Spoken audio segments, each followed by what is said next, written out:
আসসালামু আলাইকুম বন্ধুরা, আরও একটি চাকরির নিয়োগ বিজ্ঞপ্তি নিয়ে আপনাদের মাঝে হাজির হয়েছি। সো দেখতে পাচ্ছেন স্বাস্থ্য ও পরিবার কল্যাণ মন্ত্রণালয়ের অধীনে স্বাস্থ্য শিক্ষা ও পরিবার কল্যাণ বিভাগে নতুন সার্কুলার প্রকাশিত করেছে। সো এখানে আপনারা বাংলাদেশের 54 জেলা থেকে কিন্তু আবেদন করতে পারবেন, শুধুমাত্র এসএসসি পাস করলে আবেদন করতে পারবেন। সো এখানে আজকের ভিডিওতে বিস্তারিত আকারে আলোচনা করব আবেদনের সকল খুঁটিনাটি বিষয় নিয়ে এবং আবেদন করতে কত টাকা জমা দিতে হবে এবং আবেদন শুরু কবে শেষ কবে। সো পুরো ভিডিওটি সম্পূর্ণ দেখবেন।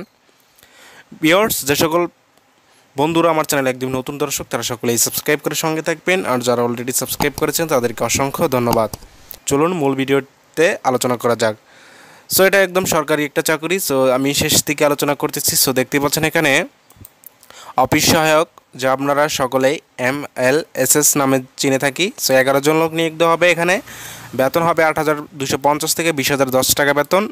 18 থেকে 30 বছর হলে কিন্তু এখানে আবেদন করা যাবে। গ্রেড 20তম, শুধুমাত্র এসএসসি পাস করলে আবেদন করতে পারবেন। এখানে জেলার নাম দেওয়া আছে, যে সকল জেলার প্রার্থী এখানে আবেদন করতে পারবেন। সো 2 নম্বর যে পদটি দেওয়া আছে কম্পিউটার অপারেটর হবে 3 জন, বেতন হবে 11,000 থেকে 26,590 টাকা বেতন দেওয়া হবে। সো বয়সটা এখানে দেখতে পাচ্ছেন 30 বছর সর্বোচ্চ।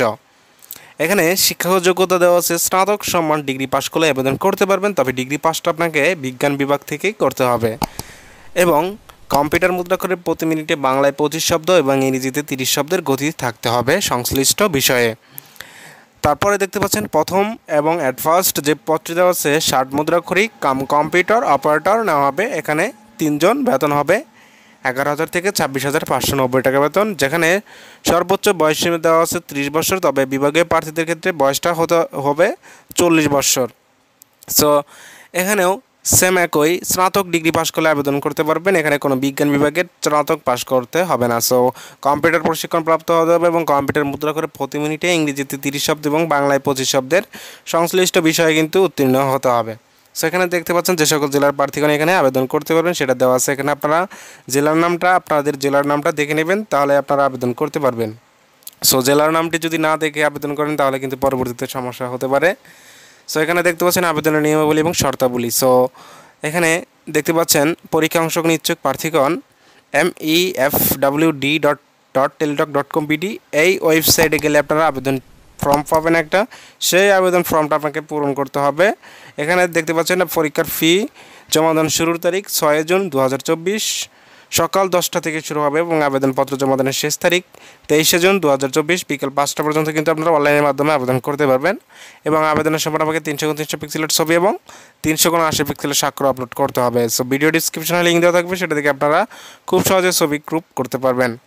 সো এবার আসি আবেদনের টাকা জমা দেওয়ার পদ্ধতি। সো এখানে দেখতে পাচ্ছেন 1 থেকে 2 নং ক্রমিক পদের জন্য 223 টাকা এবং সর্বশেষ পদের জন্য 112 টাকা। সো অফিস সহায়ক পদের জন্য যে পেমেন্টটা করতে হয় আপনারা সকলে জানেন, 112 টাকা কিন্তু সার্ভিস চার্জ দিয়ে কিন্তু 112 টাকা কিন্তু পরিশোধ করতে হয়। তাহলে এভাবে আপনারা টাকা পদ্ধতি কীভাবে জমা দেবেন সেটার এখানে বিস্তারিত দেওয়া আছে।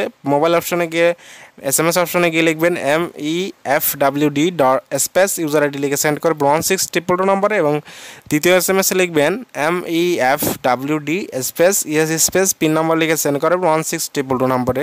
তাহলে আপনার আবেদনটি সম্পূর্ণভাবে সাকসেসফুল হবে। সো ভিউয়ার্স, এই ছিল আজকের স্বাস্থ্য পরিবার কল্যাণ মন্ত্রণালয়ের নতুন নিয়োগ বিজ্ঞপ্তি সম্পর্কে বিস্তারিত আকারে আলোচনা। সো দেখা হবে নতুন কোনো চাকরির ভিডিওতে। সে পর্যন্ত সকলে ভালো থাকুন, সুস্থ থাকুন এবং বিডি জব ইনস্ট্যান্টের সঙ্গেই থাকুন। আল্লাহ হাফেজ।